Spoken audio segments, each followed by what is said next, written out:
بسم اللہ الرحمن الرحیم۔ السلام علیکم دوستو، دنیا بھر کی خبروں میں آج آپ سنیں گے، لیکن اس سے پہلے اگر ہو سکے تو سبسکرائب اور لائک ضرور کر لیں، شکریہ۔ سعودی عرب میں مزدوروں سے دھوپ میں کام لینے پر پابندی۔ تندرست طویل عمر کا راز کیا ہے؟ خوراک، عبادت یا اعتدال پسندی؟ ترکی میں امریکی قونصلیٹ کے ملازم کو 9 سال قید، امریکہ غصے میں۔ بلڈ پریشر، کولیسٹرول اور شوگر سے بچنے کے لیے دہی کا استعمال، ایک تحقیق۔ تو آئیے چلتے ہیں اب خبروں کی تفصیل کی طرف۔ حکومت نے کہا ہے کہ 15 جون 23 شوال سے کوئی بھی نجی ادارہ اپنے کارکنان سے کھلے مقامات پر دھوپ میں ڈیوٹی نہیں لے سکتا۔ روزانہ دوپہر 12 سے سپہر 3 بجے تک شدید گرمی کے اوقات میں ڈیوٹی لینے پر پابندی ہوگی۔ حکومت نے کہا ہے کہ یہ پابندی نجی اداروں میں کارکنان اور مزدوروں کی سلامتی کے تحفظ، کارکنان کو محفوظ اور صحت بخش ماحول فراہم کرنے اور ان کی صحت کو خطرات سے بچانے کی خاطر لگائی گئی ہے۔ دنیا میں کچھ علاقے ایسے ہیں جہاں کے رہنے والوں کی عمر کافی طویل ہوتی ہے۔ ان میں سے ایک قصبہ ہے جو برانی جنگلات اور سرفنگ کرنے والوں میں مشہور ساحلوں سے گھرا ہوا ہے۔ 2 علاقے بحر روم کے فیروزی پانیوں کے درمیان جزیرے ہیں۔ ایک اور قصبہ جاپان کے بحر الجزائر کے آخری حصے میں واقع ہے، جبکہ اس سلسلے کے 5ویں جگہ امریکی ریاست کیلیفورنیا کا ایک چھوٹا سا شہر ہے جس کے نام کا مطلب ہے خوبصورت پہاڑی۔ BBC کہتا ہے کہ یہ سب علاقے دنیا کے مختلف کناروں پر واقع ہیں اور ان میں کوئی خاص بات دکھائی نہیں دیتی، لیکن اگر آپ طویل اور صحت مند زندگی کے خواہش مند ہیں تو شاید پیدا ہونے کے لیے یہ بہترین علاقے ہیں۔ ان علاقوں کو بلو زون کہا جاتا ہے، جہاں 100 برس تک زندہ رہنے کا امکان امریکہ میں اوسطاً امکان سے 10 گنا زیادہ ہے۔ اٹلی سے تعلق رکھنے والے وباؤں کے ماہر جانی پس اور بیلجیم کے ماہر آبادیات مائیکل پولین نے سب سے پہلے بلو زون کی اصطلاح بنائی۔ انہوں نے 2000 کی دہائی کے ابتدائی برسوں میں اپنی تحقیق کے دوران یہ ان علاقوں پر نیلے رنگ سے نشان لگاتے تھے جہاں لوگوں کی عمریں طویل ہوتی تھیں۔ ان لوگوں نے دنیا میں کئی ایسے علاقوں کو شناخت کیا جہاں اوسط عمر بہت زیادہ تھی۔ ان لوگوں کی یہی تحقیق سن 2008 میں ایک کتاب کی شکل میں بھی سامنے آئی۔ اس کے بعد آنے والے 12 برسوں میں کئی سائنسدانوں نے بلو زون کے بارے میں اس تحقیق کو آگے بڑھایا اور ان علاقوں میں طویل عمر کی وجوہات کے بارے میں کئی دلچسپ نظریات سامنے لائے۔ کتاب میں لکھا ہے کہ بلو زونز میں رہنے والے اکثر لوگ بھوک سے کم کھایا کرتے تھے۔ جب آپ کا پیٹ 80% تک بھر جائے تو کھانے سے ہاتھ اٹھا لیجئے۔ اس طریقے پر عمل کرنے سے بوڑھے ہونے کا عمل سست ہو جاتا ہے۔ جانوروں پر طویل تحقیق سے معلوم ہوتا ہے کہ بندروں کی ایک نسل میکاکس بھوک سے کم کھاتے ہیں اور اسی وجہ سے ان میں کینسر اور ذیابیطس اور دل کی بیماری جیسی عمر سے منسلک بیماریوں کا خطرہ کافی کم ہوتا ہے۔ یہاں تک کہ یہ جانور اپنی عمر سے کم دکھائی دیتے ہیں اور ان کے جسم پر موجود بالوں کی تہ کا رنگ بھی دیر میں تبدیل ہوتا ہے۔ کچھ سائنسدانوں کا یہ خیال ہے کہ کم کھانے اور کم کیلوریز کی وجہ سے جسم پر کم دباؤ پڑتا ہے اور جسم کو خلیوں کی مرمت کا زیادہ موقع ملتا ہے۔ کیلوریز کی مقدار کم کرنے سے DNA کی ٹوٹ پھوٹ کم ہو جاتی ہے۔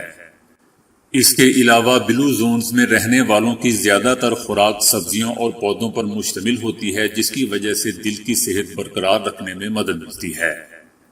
بلو زون میں رہنے والے ایسی برادریوں کی طرح رہتے ہیں جو مکمل طور پر آپس میں جڑی ہوئی ہوتی ہیں۔ یہ اب ایک تسلیم شدہ بات ہے کہ اپنے لوگوں کے آس پاس ہونے اور قریبی تعلق کا احساس ذہنی دباؤ کو کم کرتا ہے۔ امریکی ماہر نفسیات جولیان کی تحقیق کے مطابق ورزش اور اچھی خوراک کی طرح لوگوں کے آپس میں اچھے تعلقات بھی صحت کے لیے ضروری ہیں۔ امریکی صحافی ڈین بیوٹنز نے اپنے ایک مضمون میں لکھا ہے کہ جب انہوں نے بلو زون میں رہنے والے لوگوں سے انٹرویو کیے تو معلوم ہوا کہ ان علاقوں میں لوگ کیسے ایک قسم کی روحانی برادری کا حصہ ہیں۔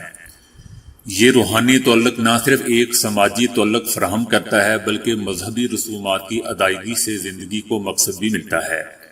دکھ درد کے لمحات میں دلجوئی ملتی ہے۔ یہ ایک دلچسپ امر ہے کہ یونانی جزیرے اکاریا کے رہائشی دن میں کئی مرتبہ چائے اور کافی پیتے ہیں۔ اور یہی عادت خطے میں دل کی بیماریاں کم ہونے کی وجہ سمجھی جاتی ہے۔ یہ بات اس بارے میں کی جانے والی کئی تحقیقوں میں سامنے آ چکی ہے کہ دن میں کئی مرتبہ یہ گرم مشروبات پینے سے دل کی بیماریوں کا خطرہ کم ہو جاتا ہے۔ پتلے پیالوں میں بننے والی یونانی کافی کے بارے میں خیال ہے کہ صحت کے لیے اچھی ہوتی ہیں، کیونکہ یہ ایسے مادے خارج کرتی ہیں جو جسم میں سوجن کو کم کرتے ہیں۔ سوجن کی وجہ سے عمر سے منسلک کئی بیماریاں بڑھتی ہیں، مثلا اس کی وجہ سے شریانوں میں ایسے مادے پیدا ہوتے ہیں جو دل کے دورے اور فالج کا سبب بنتے ہیں۔ یہ مشروبات طویل عمر کی ضمانت تو نہیں ہے، لیکن اگر اس کے ساتھ غذا میں متوازن اور بھوک سے کم ہو تو یہ عمر میں اضافے اور صحت مند زندگی میں مددگار ہو سکتے ہیں۔ لوگوں کی خوراک میں گوشت کم اور تازہ پھل اور سبزیوں کا استعمال زیادہ ہے۔ وہاں کے رہائشیوں کی خوراک میں شکرگند اور کریلے باقاعدگی سے شامل ہیں۔ یہ دونوں چیزیں بھی عمر بڑھانے کا ایک نسخہ ہیں۔ شکرگند کی ایک خصوصیت یہ ہے کہ خون میں آہستہ آہستہ توانائی خارج کرتی ہے۔ اس کے علاوہ اس میں وٹامن اے، سی اور ای ہوتے ہیں جو ایسے اینٹی آکسیڈنٹس ہیں جو جسم میں زہریلے مادوں کی صفائی اور مدافعتی نظام کی مدد کرتے ہیں۔ اکاریا میں یونانی کافی کی طرح کریلوں میں بھی ایسی خصوصیات ہوتی ہیں جن کی وجہ سے جسم میں گلوکوز کی سطح متوازن اور کھانے کے ہضم ہونے کا نظام درست رہتا ہے۔ بلو زونز میں شامل خوبصورت پہاڑیوں اور وادیوں والے علاقے ہیں۔ وہاں رہنے والے زیادہ تر لوگ فارموں پر کام کرتے ہیں۔ پہاڑی راستوں پر چلنا ایک محنت طلب کام ہے جس کی وجہ سے صحت اچھی رہتی ہے۔ اس علاقوں کی قدرتی ساخت اور روایتی طرز زندگی کی وجہ سے یہ لوگ ایتھلیٹس کی طرح ہوتے ہیں۔ دوستو، مختصر یہ کہ اعتدال سے کھانا، غذا میں پھلوں اور سبزیوں کا زیادہ استعمال، باقاعدگی سے ورزش کرنا، کافی اور چائے پینا اور روحانی اطمینان حاصل کرنا چاہیے، وہ کسی عبادت گاہ میں جانے سے ملے یا پہاڑی راستوں پر چہل قدمی سے۔ یہ وہ کام ہیں جنہیں ہم اپنی روزمرہ زندگی کا حصہ بنا سکتے ہیں۔ ترکی کی ایک عدالت نے ترکی میں ناکام بغاوت پر ایک امریکی قونصل خانے کے ایک ملازم کو 9 سال کی قید کی سزا سنائی ہے، جس پر امریکہ نے خبردار کیا ہے کہ یہ دونوں ممالک کے تعلقات سبوتاژ کرنے کے مترادف ہوگا۔ امریکی وزیر خارجہ مائک پومپیو کا کہنا ہے کہ استنبول میں امریکی قونصل خانے کے ملازم کو مجرم ٹھہرانے سے امریکہ اور ترکی کا تعلق سبوتاژ ہوگا، اور اس فیصلے سے ترک اداروں پر امریکی اعتماد اٹھ جائے گا۔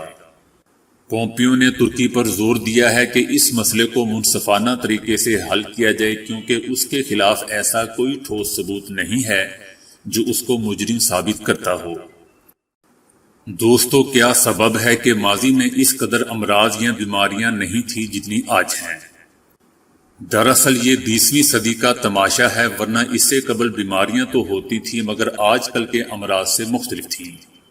20ویں صدی کی ابتدا سے قبل ہماری غذائیں زیادہ تر زمین سے حاصل ہوتی تھی، یعنی کھیتوں سے، جو زیادہ تر سبزیجات، دالوں اور پھلوں پر مشتمل تھیں۔ اگر گوشت وغیرہ بعض اوقات پکتا تھا تو خوشی کے موقع پر پکتا تھا۔ شہروں میں گوشت زیادہ کھایا جاتا ہے۔ زمانہ ماضی میں مرغیاں دوڑتی پھرتی تھیں اور اپنی مرضی کی غذا کھاتی تھیں۔ آج کل کی مرغیاں پنجروں میں بند اور موٹی ہوتی ہیں اور اپنی پسند کی غذا نہیں کھاتی، بلکہ ان کو زیادہ تر ایسی غذا دی جاتی ہے جس میں حیوانی اجزاء شامل ہوتے ہیں۔ پچھلے زمانے میں چلنا پھرنا عام تھا اور دیہات کی زندگی میں تو یہ نہایت ہی زیادہ تھا، بلکہ یہ عام رواج تھا کہ ایک دوسرے سے ملاقات کے لیے پیدل سفر کیا جاتا تھا۔ 20ویں صدی کی ابتدا سے قبل نہ موٹر گاڑیاں تھیں اور نہ ہی ہوائی جہاز، جبکہ اب طرز زندگی ہمیشہ بیٹھے رہنے اور سواری کے استعمال کا ہے۔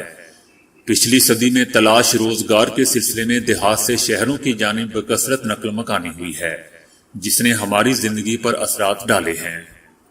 دیہات یا گاؤں کی طرز زندگی میں باہمی ملنا جلنا عام تھا۔ شہروں کی زندگی میں تنہائی کا احساس ہے، جس کے نتیجے میں ذہنی امراض پیدا ہو رہے ہیں۔ کوئی ایسا نہیں ہے جس سے اپنی پریشانیوں کے ضمن میں گفتگو کی جائے اور وہ دل جوئی کرے۔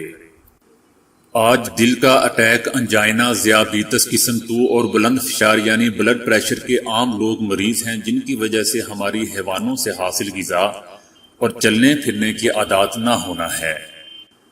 اب یہ امراض ہر گھر کی دہلیز پر دستک دے رہے ہیں اور عام ہوتے جا رہے ہیں۔ اب ان کا مداوع کس طرح ہو سکتا ہے؟ اس کے لیے دوڑ پیچھے کی طرف اے گردش ایام توں۔ تندرستی کے لیے غذا کو زیادہ تر کھیتوں سے حاصل کرنا چاہیے۔ چلنا پھرنا ہماری اولین عادت ہونی چاہیے، اور یہ طرز حیات اگر اہل خانہ کا ہو تو بیماریوں کا سبب ہو سکتا ہے اور ہم تندرست اور خوشحال ہو سکتے ہیں۔ دوستو، میں تو کورونا کی خبریں سنا سنا کر اتنا تنگ آ گیا ہوں، اب لگتا ہے کہ کہیں آپ بھی ایسے ہی آرٹیکل سن کر تنگ نہ آ جائیں۔ جو بھی کوئی سورس اٹھاتا ہوں اس میں 95% کورونا کی ہی نیوز ہوتی ہیں۔ آسٹریلیا میں ہونے والی ایک طبی تحقیق کے مطابق دہی کا روزانہ استعمال ہائی بلڈ پریشر کو شکست دینے میں مددگار ثابت ہو سکتا ہے۔ تحقیق میں بتایا گیا ہے کہ دہی میں شامل صحت بخش بیکٹیریا معدے میں جا کر صحت مند بلڈ پریشر کو مستحکم رکھنے یا بلڈ پریشر کو معمول پر لانے میں مددگار ثابت ہوتے ہیں۔ کولیسٹرول لیول میں بہتری، بلڈ گلوکوز میں کمی اور انسولین وغیرہ میں بہتری بھی ہوتی ہے۔ دوستو، جیسا کہ ہم جانتے ہیں کہ ہائی بلڈ پریشر سے فالج اور امراض قلب کا خطرہ بہت بڑھ جاتا ہے۔ تحقیق میں یہ بھی بتایا گیا ہے کہ ان مفید بیکٹیریا سے فائدہ اسی صورت میں ممکن ہے جب دہی کے استعمال کو 8 ہفتے سے زائد عرصہ گزر چکا ہو۔ تو دوستو، آج کے لیے اتنا ہی۔